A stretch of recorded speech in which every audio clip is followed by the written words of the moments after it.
Hello, gentlemen. How are you all today? Doing good. It's Good. How really you doing, Vic? I'm doing good. I'm excited to be talking with you about part two, Beauty in Black, the show that really kind of blew up over social media everywhere. How do yeah. you two feel about part two getting ready to come out? Of course, the same way you feel. I'm really excited. Really excited. Like it's so funny. I was telling him that when we went to the Access Atlanta this morning, and even though it's early in the morning, and every time someone asks you about the show and you see the brightness and the excitement in their eyes, it just renews it for me. So I'm excited about it. Yeah, I'm excited. Just to piggyback on what Terrell said, I'm excited, full of gratitude, and just a little bit anxious too to see, let the world know that, what we're doing in part two. Everyone gets to see it. And it's been so long since we filmed it. So I'm kind of like, a little nervous to see what we did and stuff, but I'm excited and just can't wait for the world to see it. Yeah. Trying to remember back. How did I say that? How did I do that? Yeah, it's Was crazy. that good? Facts. Facts. So, of course, I want to talk about both of your characters. Julian, we can start with you. How would you describe Roy on the surface versus what we may not know or see about him? It's a good question. I think on the surface, I think he's if you were to see him in real life and to see what he's doing, I would think that people would consider him weak and egotistical and hungry for power. Crazy. Yeah, Crazy. vicious Crazy as and hell. crazy, very vicious, mean. But in the internal of him, I think he's battling a lot of just internal trauma that he faced as a kid, as a youth. I think that he yearns for love and yearns for being accepted by his parents, most importantly, his father. I think that I think he does a lot of things and lashes out and tries to gain a lot of power and control and participates in these, I would say, unhealthy vices because he didn't really get the love and the support that he needed when he was younger and stuff. So to get some power, to get some type of control, to get some, I would say, a hold of his life, he goes to things that he can't control, things he sees as weak and uses those things. And that's how he builds his power threshold. And I just think that if he got the proper love and if he got the proper support from when he was younger, I think maybe things would be a little bit different. But yeah, I think it's two different things. I think he's a hurt, vulnerable guy on the inside, but on the outside, he isn't like showing that because he doesn't want to show that he's weak, but not even knowingly subsequently that he is acting weak because he's doing all these illegitimate things to people that he shouldn't be doing. That was such a good breakdown of him. That was Uh, such a good breakdown because I was just looking at him before, like, this man is crazy. Yeah, yeah. Everyone thinks he's crazy, but I think part two, you get to really see that pivot of understanding the character even more because he's going through, he goes through different things in part two than part one. So it's going to give the audience more insight on why he is the way he is. Okay, I love that. I'm very curious to see that. And Yeah. Terrell, same question for you and your character, Varney.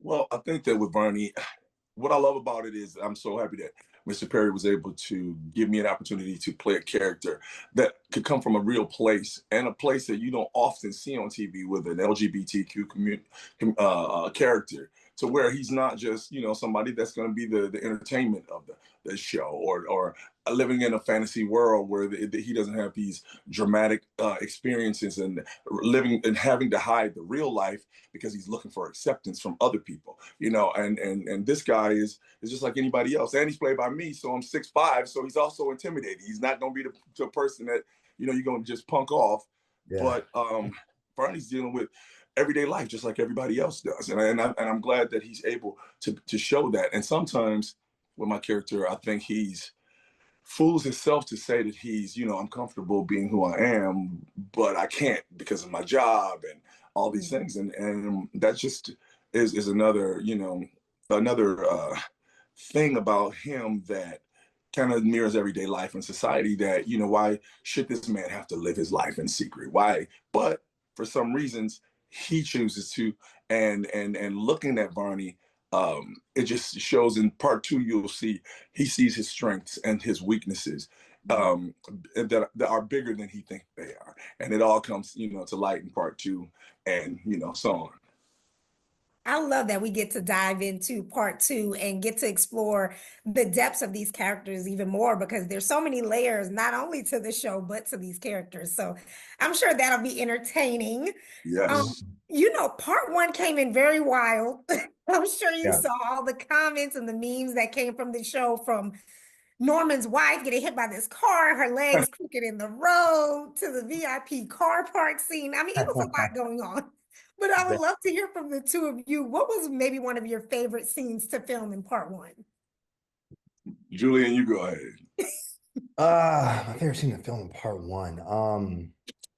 I would say like I got a couple of favorite scenes I like. I think I really like the scenes of me and Crystal, who plays Mallory. I think the chemistry that we have, we built it a lot off screen, and then to see it on screen, it was very just dope to see because, like I said, we worked a lot off screen and really built a great bond and great friendship, and we were able to translate that on screen. So whether you have the scene where I come in where I hit the Uncle Norma's wife, and I come in and she throws the cup at me and we arguing, or the time when we're in the car and I see that she has no panties on, and things of that nature. It was fun to do these scenes with her because a lot of it was improv and just off the top of the dome because we were so interlocked within our individual selves and the characters. So it was just fun to do those scenes. And the Kimmy scenes were fun too, not in a good way, but it was just a way to, it was just the darkness I kind of like playing too because it's like he's an anti-hero, evil type dude. And those are kind of fun to play. Those characters are fun to play. So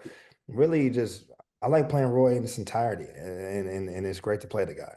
Well, I think my favorite scene was the scene with Crystal and I as well, where she's sitting at the table. Crystal, who plays Mallory, is so different than the character. So her and I are sitting at this dinner table, and she's supposed to ask me, "Do you want to f me?" And she couldn't say it. She kept laughing, and we had to cut. We had to go back and forth, and I posted on my Instagram the video of it happening on the show, and then the behind the scenes, and it's so funny. So my favorite scene was that scene because she's just so different and such an amazing human being. And so yeah, I like that scene. It was funny. It was wild to watch, but Yeah. you executed it perfectly. So glad she got it together. She Yes. does not play. No, she does. And obviously this is a Tyler Perry project. And Teron, I know you go back with Tyler to Medea's class reunion, and you Mhm. worked on several projects of his since. Is there still any pressure that you feel working on projects because of the big name attached to it? Is there any pressure? It's pressure. Yes, it's pressure. I started with Tyler 22 years ago and working with him in the class reunion and Meet the Browns and Father, Can You Hear Me? And Diary of a Mad Black Woman. Yes, it seems like I just started. I don't get any leeway. If anything, it's more than even some of my other co-stars. Tyler is not even just because I've worked with him this long. That is one person that is a living legend and a living genius, and someone who is compassionate, and you see it in all of the characters that he writes about. It's so his mind has got to be working that way, Yeah. So, yeah, I feel the pressure. I feel the pressure of they're looking at me. That's Terrell. That's the guy from. So. When I'm playing these characters, yes, it is a lot of pressure to live up to whatever it is even you build. Yeah, for sure, for sure. Because that familiarity with your face and your Yeah. character. So we're like, but I think also too, it gives you that built-in fan base of like, oh, he's on this show. So now what is he up Yes. to? Yes. Julian, for you, how do you think this project really contributes to the conversation of Black beauty and representation in Hollywood? Just because there are so many themes throughout this show, and those Yeah. conversations are being had. Yeah, how it contributes to Black beauty. It's an interesting question. Uh, this show is so, I mean, that is really interesting question. So Mhm. this show, I'm trying to think, how does it contribute to Black beauty? I mean, because it contributes to so many other things as well. Yeah. I think it contributes to Black beauty by just showing Black wealth Yes. and Black excellence. I think that even having a business that is a conglomerate in the show, I think that is very healthy to see as individuals who are of color to see that this family, we're not having the same type of story being told. This is a rich Black family that has made it, and has many employees and employs people and makes a way. So it's very healthy to see that part and that aspect of just the black family that is excellent, that is rich, but then you have other things going on within the family as well that's not so great. So it's great to just first of all, first and foremost, just to have representation on Netflix the way it is. We made history. There's been a lot of predominantly black shows to be on that platform, and to be on the only American predominantly black show to go #1 globally is a feat that I don't take lightly. I don't think the cast takes lightly. We're one of 3 shows out of Netflix whole existence who is a predominantly black show to go #1 globally. So to see Tyler Perry, to see what he's done, to see and to know that Hollywood's not fair.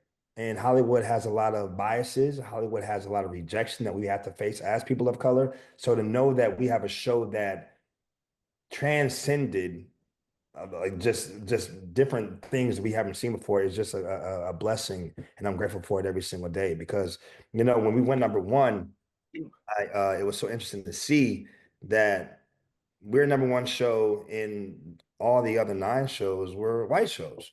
And it's not a race thing, but it's just healthy and to see that we are being represented and we're #1 doing it. And that Tyler wrote this show and the actors came to set every single day prepared, ready to work. And we put our best foot forward and it was seen by the world and the reception's been great. I love that. I love that. And Hollywood may not be fair, but neither is favor. And so you all are doing amazing work and you are being favored for it. Yes, I appreciate that. If you could just use one word to describe part 2, what would that word be? Surprising. I would say pivot. I would say pivot. I would say that the show is about to, it's going to just is going a different route, maybe. You know what I'm saying? That's what I would say. Pivot is pivoting. And I think that a lot of people that wanted certain things from certain characters, the pivot might work in their favor. And you're gonna see him, and you will be surprised when it does pivot. Yeah, exactly. So it's people have been waiting, people have been longing for it. So I'm excited, and we're excited as a cast just to give the people what they want for real. Appreciate you both so much. This was so fun. And I mean, this show has already done obviously record-breaking things, historic things. And I'm excited for part 2 coming to Netflix March 6th. I know I'll be watching, and I'm gonna tell all my friends and family to do the same. So congratulations in advance. Thank you so much. Thank you so much, Ms. Vicky. Thank you. I appreciate you both. Y'all have a good day. You too. God bless you. Bye-bye.